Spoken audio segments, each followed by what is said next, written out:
오늘 아침 하나님 말씀은 미가서 4장 1절에서 5절까지 말씀입니다. 같이 읽겠습니다. 끝날에 이르러는 여호와의 전에 산이 산들의 꼭대기에 굳게 서며 작은 산들 위에 뛰어나고 민족들이 그리로 몰려갈 것이라. 곧 많은 이방 사람들이 가며 이르기를 오라 우리가 여호와의 산에 올라가서 야곱의 하나님의 전에 이르자. 그가 그의 도를 가지고 우리에게 가르치실 것이니라. 우리가 그의 길로 행하리라 하리니 이는 율법이 시온에서부터 나올 것이요 여호와의 말씀이 예루살렘에서부터 나올 것임이라.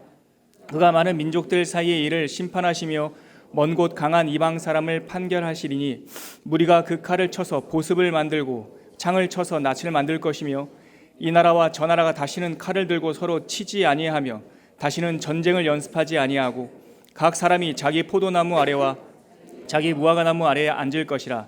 그들을 두렵게 할 자가 없으리니 이는 만군의 여호와의 입이 이같이 말씀하셨음이라. 만민이 각각 자기의 신의 이름을 의지하여 행하되 오직 우리는 우리 하나님 여호와의 이름을 의지하여 영원히 행하리로다. 아멘. 예수님께서 오시기 약 한 750년 전 주전 8세기는 느닷없이 하나님께서 몇 명의 인물들을 사용하십니다. 소위 그 문서 예언자들이라고 하는 사람들이 그 8세기 주전 8세기에 등장합니다. 우리가 잘 알고 있는 이름인데 이사야, 아모스, 호세야, 그리고 우리가 읽은 이 미가 선지자입니다. 거의 비슷한 시기에 활동을 했습니다.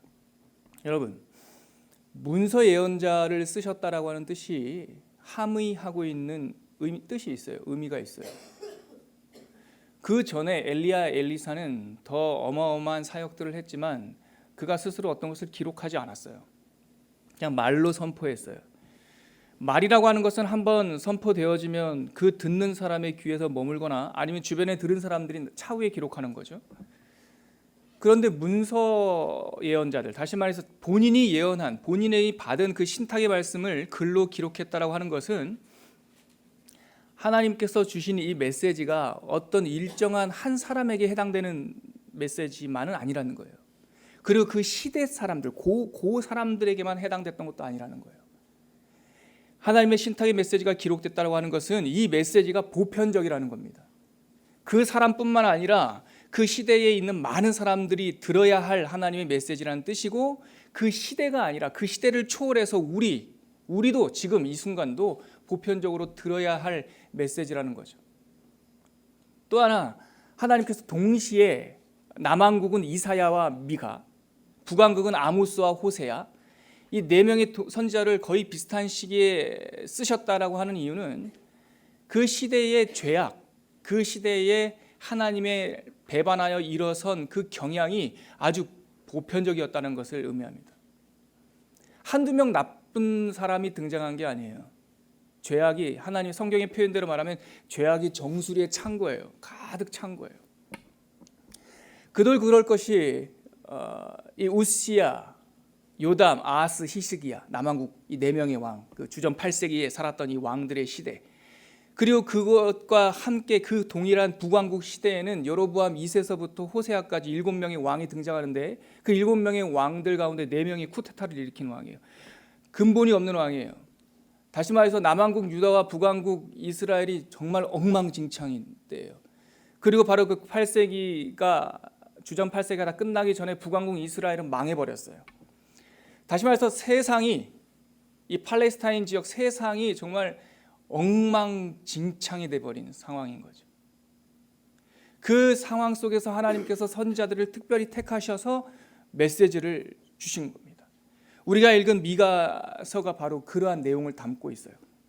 지난주 어제 본문까지 우리 큐티 말씀에, 생명의 산 말씀에 어제 본문까지 분량으로 되어 있는, 지난 토요일 날 우리는 다 같이 한 번에 묵상을 했죠. 이 미가서 3장까지 내용이 바로 하나님께서 그 시대를 진단하고 그 시대의 죄악을 폭로하는 내용이죠. 다 타락했다는 겁니다. 왕도 타락했고 제사장도 타락했고 심지어는 선지자들도 타락한 시대. 그래서 그 땅은 엉겅퀴가 나고 아래로 흘러야 할 물은 위로 흐르고 정의는 망가지고 세상 모두가 다 망가져버린 시대다라고 하는 것을 선지자를 통하여 진단하고 있는 거죠. 그렇습니다. 하나님께서 선지자 예언자를 쓰실 때는 제 첫 번째 기능이 그 시대의 진단입니다. 너희들이 이만큼 망가져 있다라고 하는 것을 하나님께서 진단하시고 선포하시는 거죠. 여러분, 예언서를 읽다 보면 흔히 나오는 단어가 하나 있어요. 심판이라는 겁니다. 심판.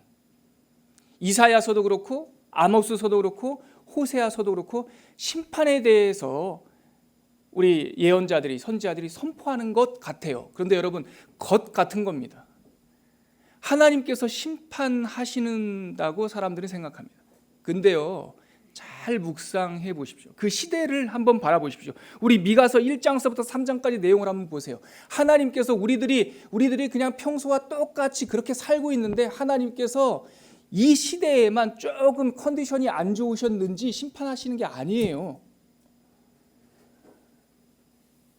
우리의 삶은 옛날부터 지금까지 똑같았는데 이때 하나님께서 컨디션이 안 좋았던 게 아니라니까요. 이때 기분이 좀 언짢으셨던 게 아니에요. 그래서 이 시대 사람들이 잘못 걸려서 심판을 받는 게 아니라고요. 묵상을 해보면 하나님께서는 내버려 둔 겁니다. 예언자들이 선포하는 시대 진단은 뭐냐면 하나님께서 내버려 두었더니 우리가 죄악을 쌓고 쌓아서 그 죄악의 무게로 인하여 어느 날 때가 참에 그 죄악의 무게로 우리가 그 무게를 견디지 못하는 날이 온다라는 거예요. 그래서 무너져 버리는 것이 심판의 날이에요. 제가 대학 다닐 때 전공이 심리학인데요. 이 현대 심리학의 주류 심리학이라고 하는 학문에도 영향을 준 이 현대 사회에 가장 큰 줄기가 하나가 있어요. 그것이 바로 진화론이에요. 진화론. 여러분, 진화론 아시죠? 근데 이 진화론이라고 하는 학문의 경향은, 이 줄기는 생물학에만 적용되지 않아요. 물론 진화론은 생물학에서 시작이 됐죠. 근데 이 진화론이라고 하는 사고방식은 생물학뿐만 아니라 사회학, 정치학, 경제학, 많은 인간의 이 사고체계 학문에 영향을 미칩니다. 심지어 심리학에도 진화론이 영향을 미쳐요. 진화론의 가장 큰 전제 중에 하나가 뭐냐면 계속 발전한다는 거예요. 적자가 계속 생존한다는 거예요. 그래서 인간은, 이 사회는, 그리고 물질은, 경제 시스템은 계속 진화한다는 거예요. 진화한다는 말은 발전한다는 말과 동일하게 사용돼요. 근데 제가 학교 가가지고 심리학을 배우면서 진화론을 도저히 믿을 수가 없어요. 계속 발전한다니요? 아니요, 여러분. 하나님을 떠난 인간의 역사는 계속 발전하지 않아요. 어느 시점이 되면 변곡점을 지나요. 기울어져요. 우리 자신의 인생만 봐도 그래요. 인생이 계속 발달합니까? 키가 계속 큽니까?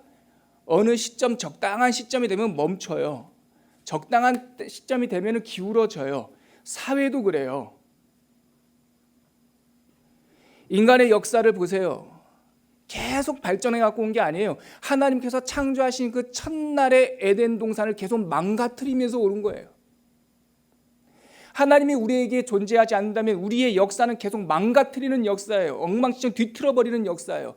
내버려뒀더니 정치가 발달하는 것이 아니라 계속 싸워요. 내버려뒀더니 그 기술을 가지고, 처음에 그 기술을 발견하고 그 기술을 만들었을 때는 좋았죠. 근데 결국은 그걸로 만드는 것이 핵무기예요.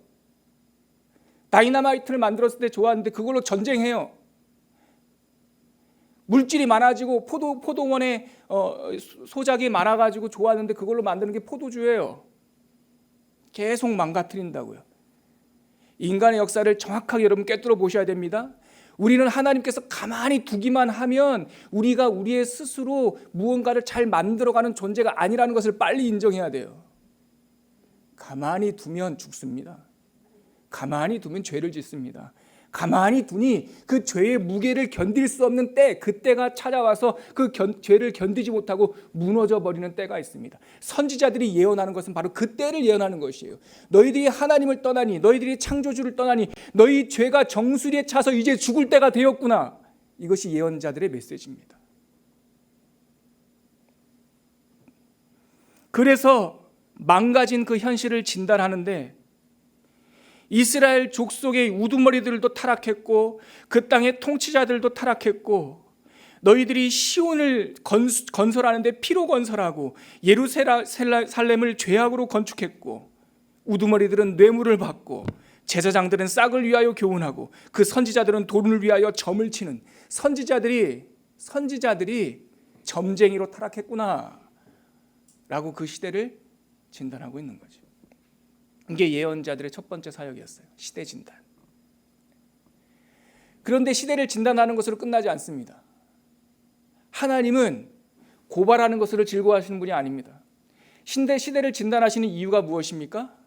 그 시대를 치유하기 시작했다라고 하는 반증입니다. 하나님의 열심히 그 시대 속에 관여하기 시작했다는 거예요. 저는 이 미가 선지서 중에서 가장 감동적인 장면이 이 4장이나 5장, 6장, 7장이 아니라 1장에 있어요. 여러분 한번 1장 찾아보시겠습니까? 한 장을 앞으로 한번 가보시죠. 본인이 어떤 사람, 모레셋 사람이라고 하는 것을 소개한 후에 이 미가서 본격적인 예언은 1장 2절에서 시작합니다. 여러분 미가서 1장 2절 같이 한번 읽겠습니다. 시작. 백성들아 너희는 다 들을지어다. 땅과 거기에 있는 모든 것들아 자세히 들을지어다. 주 여호와께서 너희에게 대하여 증언하시되 곧 주께서 성전에서 그리하실 것이니라. 이스라엘 백성들아 너희는 다 뭐할지어다? 들을지어다. 땅과 거기에 있는 모든 것들아 자세히 들을지어다.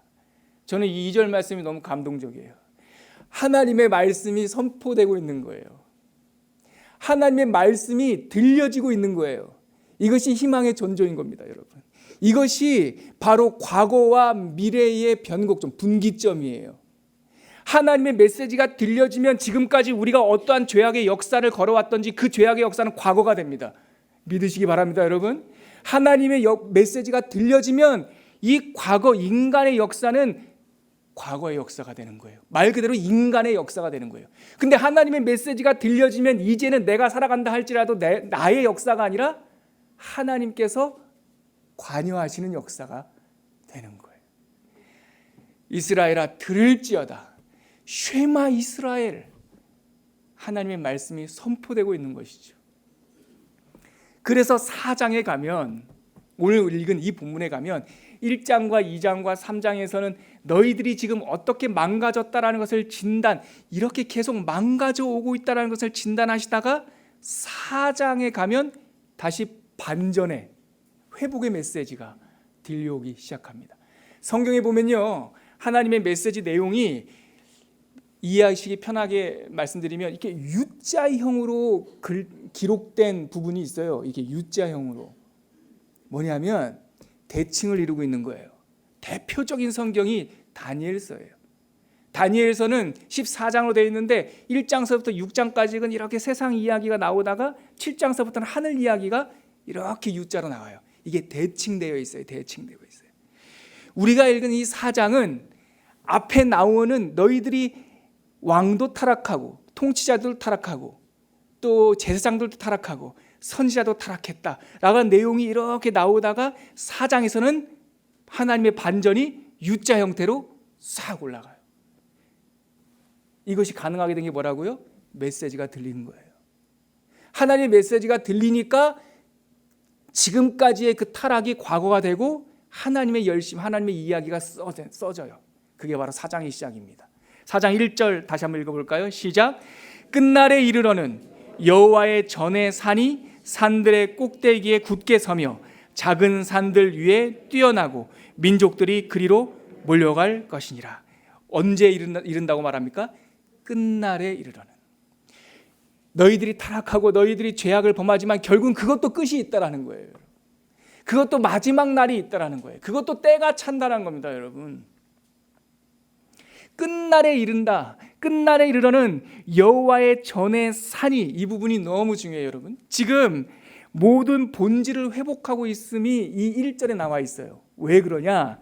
여러분 이걸 읽다가 조금 이렇게 더듬기도 합니다. 왜냐하면 불필요하게 복잡하게 표현하고 있어요. 뭐라고 표현하냐면 여호와의 전의 산이. 이거 제가 어저께 저는 설교를 준비할 때 성경을 이렇게 펴놓고 다시 번역을 한번 해보거든요. 제 말로 편안하게. 이 부분을 제가 처음에 내용을 충분히 묵상하기 전에는 그냥 시온산, 예루살렘, 심지어는 여호와의 전의 산이라고 했으니까 성전 이렇게 번역을 했어요, 어제. 근데 아니에요. 하나님께서 그렇게 간단한 말을 몰라서 이렇게 말을 복잡하게 쓰신 게 아니에요. 이거 일부러 의도하신 거예요. 여호와의 전의 산이라고요. 왜냐하면 이거 편한 단어는 아셨어요. 그게 바로 앞에 나오는 12절 말씀이에요. 거기 보세요. 성전의 산은 이렇게 되어 있죠. 하나님도 성전이란 단어를 알았다고요.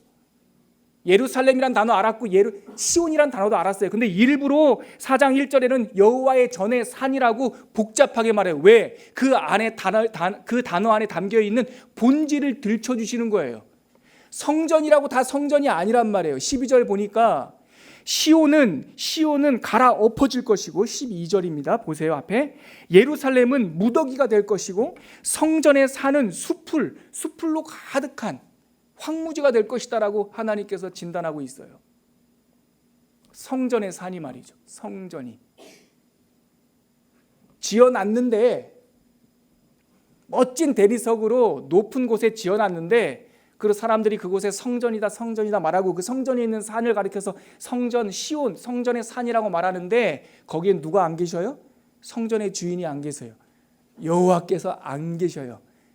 그러니까 예레미야 선지자는 예레미야 7장에서 설교하기를, 그 성전 문 앞에서 설교하기를 이렇게 설교합니다. 너희는 이것이 여호와의 성전이라, 여호와의 성전이라, 여호와의 성전이라 하는 거짓말을 믿지 말라. 예레미야가 그렇게 설교했다고 해요. 성전 앞에서. 이것이 여호와의 성전이라고 하는 거짓말을 믿지 말라는 거예요. 왜 그렇습니까? 여호와께서 안 계시니까. 그 시대를 진단하는 아주 분명한 하나님의 메시지는 시온과 예루살렘과 성전의 산이라는 말은 다 같은 말이에요. 하나님의 집. 그것이 다 황무지가 될 것이라는 거예요. 왜 그렇습니까? 여호와가 안 계시니까. 하나님이 안 계시니까. 근데 결국 끝날에 이를 것인데, 그 성전이라고 불리던 그곳이 분명하게 여호와의 전의 산이라고 그 본질을 이렇게 들춰내줍니다. 완전히 새로운 단어를 쓰고 있어요. 바로 이 여호와의 전의 산이 하나님을 대항하여 일어난 세상의 모든 산들 위에 굳건하게 설 것입니다. 믿으세요? 끝날이 온다니까요. 지금은 정치인들이 왕같이 행세하고, 지금은 경제인들이 왕같이 행세하고, 지금은 태평양 건너편에 있는 저 강대국이 이 세상의 주인인 것처럼 행세하지만, 그래서 자기가 버튼 하나 누르면 전쟁을 일으킬 거라고 자신만만하고, 서쪽에 있는 나라는 자기가 이 땅에 그래도 2등은 된다고, 이제 곧 1등이 될 거라고 자신만만하지만, 남쪽에 있는 나라는, 저 조그마한 분단된 나라는 우리 밥이라고 자신만만하지만, 열방에 있는 나라들이, 열방에 있는 산들이 지가 왕인 것처럼 우후죽순 올라오지만, 끝날에는 결국은 하나님께서 그 모든 산들 위에 서실 겁니다. 통치자가 서실 겁니다. 그리고 나서 그 많은 산들, 민족들의 산들 보면서, 아이고 작은 동산이네, 작은 산들 위에 하나님께서 뛰어나게 서실 것입니다. 그리고 민족들이 그리로 몰려갑니다. 그리고 나서 또 예언하는 것은 곧 많은 이방 사람들, 2절 말씀 같이 읽어볼까요? 곧 많은 이방 사람들이 가며 이르기를, 오라, 우리가 여호와의 산에 올라가서 야곱의 하나님의 전에 이르자. 그가 그의 도를 가지고 우리에게 가르치실 것이라. 우리가 그의 길로 행하리라 하리니, 이는 율법이 시온에서부터 나올 것이요 여호와의 말씀이 예루살렘에서부터 나올 것이라. 하나님께서는 두 번째 회복하시는데, 인생의 도와 길을 회복하신다는 내용이 2절에 나오는 거예요. 왜냐하면 이것과 대칭이 되는 구절이 그 앞에 나오는 3장 10절과 11절에 나와요. 먼저 11절 한번 보시겠어요? 타락한 모습이 이런 모습이에요. 그들 우두머리들은 뇌물을 위하여 재판하고, 그들의 제사장들은 싹스를 위하여 교훈하며, 그들의 선지자는 돈을 위하여 점을 치면서도, 잘 보세요, 타락했어요. 치면서도 그들은 여호와를 향하여 말하기를, 여호와께서 우리 중에 계시지 아니하냐. 이게 착각이죠. 영적 타락이죠. 나쁜 짓은 골라서 하는데, 이 양심의 화인을 맞아가지고 나쁜 짓, 죄악을 지으면서 한다는 말이, 그래도 여호와께서 우리 가운데 있다는 거예요. 하나님 우리 편이라는 거예요. 삶의 중심이 지예요, 지. 하나님으로부터 벼락 맞을 짓을 하면서도 하나님 나는 그래도 교회 장로인데요, 그 말이에요. 하나님한테 벼락 맞을 짓을 하면서도 그래도 저는 모태신앙인데요, 그 말이 된다니까요. 자기중심이에요. 그런데 끝날에 이르러서는 많은 사람들이 자기가 주저앉아 있던 그곳에서 일어나 오라, 우리가 여호와의 산에 올라가자. 자기의 삶의 터전의 중심에 딱 왕처럼 주저앉아서 하나님을 그 자기의 삶의 레퍼런스로 사용하는 것이 아니라, 수단으로 사용하는 것이 아니라, 오라, 일어나서 여호와의 산으로 가자. 삶의 방향이 바뀌고 있어요. 자기가 살고 있는 터전이 아니라 저곳을 향하고 있어요. 아전인수격으로 자기에게 자기의 삶, 자기의 죄악을 도우는 방법으로 하나님을 우상단지처럼 쓰는 것이 아니라 자기 것을 포기하고 하나님의 전으로 가고 있다고요. 끝날에 이렇게 회복될 것입니다. 끝날에 우리의 자리에서 털고 일어나 하나님의 집으로 향할 것입니다 라고 하는 회복의 메시지를 주고 있는 거죠. 세 번째는요, 3절 말씀에 나옵니다. 3절과 4절인데 3절만 읽겠습니다. 시작. 그가 많은 민족들 사이의 일을 심판하시며 먼 곳 강한 이방 사람을 판결하시리니 무리가 그 칼을 쳐서 보습을 만들고 창을 쳐서 낫을 만들 것이며 이 나라와 저 나라가 다시는 칼을 들고 서로 치지 아니하며 다시는 전쟁을 연습하지 아니하고. 마지막 세 번째 하나님께서 끝날에 회복하실 내용은 하나님의 주권과 통치를 회복하신다는 거예요. 그 전에 보세요. 이거와 대칭되는 구절이 9절이에요, 여러분. 9절. 3장 9절 같이 한번 읽어볼래요? 야곱의 족속의 우두머리들과 이스라엘 족속의 통치자들은 곧 정의를 미워하고 정직한 것을 굽게 하는 자들이라 원하노니 이 말을 들을지어다. 하나님을 떠난 백성들은요, 정의를 미워했다는 거예요. 정직한 것을 굽게 했다는 거예요. 지네 마음대로 판단했다는 거예요. 그런데 그것과 대칭돼 가지고요, 3절과 4절에는 뭐라냐면 하나님께서 이제 다 통치하신다는 겁니다. 너희들이 마음대로 살던 그 세상은 이제 끝나고 하나님께서 통치한다는 거예요. 이게 말일날 하나님께서 임재하시는 날, 하나님께서 우리 가운데 오시는 날, 일어날 회복의 역사입니다. 그러고 나서 5절 보면은요, 다시 이 미가 선지자가 선포하는, 이거는 지금까지는 미래의 일이었고 하나님께서 끝날에 결국 이렇게 하실 것이라고 하는 미래의 비전이었고, 5절 우리가 읽었던 본문의 마지막 구절에 가면 다시 미가가 말씀을 선포하는 이날, 이 시간으로 와요. 같이 읽어볼게요. 5절 말씀 시작. 만민이 각각 자기의 신의 이름을 의지하여 행하되 오직 우리는 우리 하나님 여호와의 이름을 의지하여 영원히 행하리로다. 이게 시점이 미가가 선포할 그 시점이에요. 앞으로 말일날 그렇게 하나님께서 회복하실 것이지만, 그렇게 회복하실 거예요. 여러분, 분명히 하나님께서 회복하실 거예요. 그런데 지금을 보니 여전히 만민이 각각 자기의 신을 의지하여 행하고 있다. 지금 2017년 지금 여전히 이렇게 행하고 있다. 그러나 앞으로 될 이 비전을 본, 이 비전 하나님의 말씀을 들은 우리는, 오직 우리는 우리 하나님 여호와 이름을 의지하여 영원히 행할 것이다 라고 선언을 하는 거예요. 하나님의 비전을 받은 후에, 그렇습니다 하나님, 이 세상은 지금 죄악의 무게로 이렇게 가득 차 있지만 결국 끝날이 올 겁니다. 그 끝날에는 하나님의 영광과 하나님의 주권이 모든 만물 위에 높이 서실 것입니다. 하나님의 통치가 세상을 다스릴 것입니다. 하나님, 내가 그 비전을 보았습니다. 그러므로 지금 여전히 만민이 자기의 우상, 자기의 신을 섬기고 있지만 오직 우리는 우리 하나님 여호와 이름을 의지하여 영원히 행할 것입니다 라고 결단을 하고 있는 것이죠. 이 5절 말씀과 대칭이 되는 것이 바로 3장 8절 말씀이었어요. 한번 앞에 보세요. 3장 8절 어떻게 대칭이 되고 있는지 같이 읽겠습니다. 시작. 오직 나는 여호와의 영으로 말미암아 능력과 정의와 용기로 충만해져서 야곱의 허물과 이스라엘의 죄를 그들에게 보이리라. 앞에는 오직 나는, 뒤에 가니까 오직 우리는. 여러분, 이 말씀을 덮으면서 한 3가지 기도 제목이 저는 생겼어요.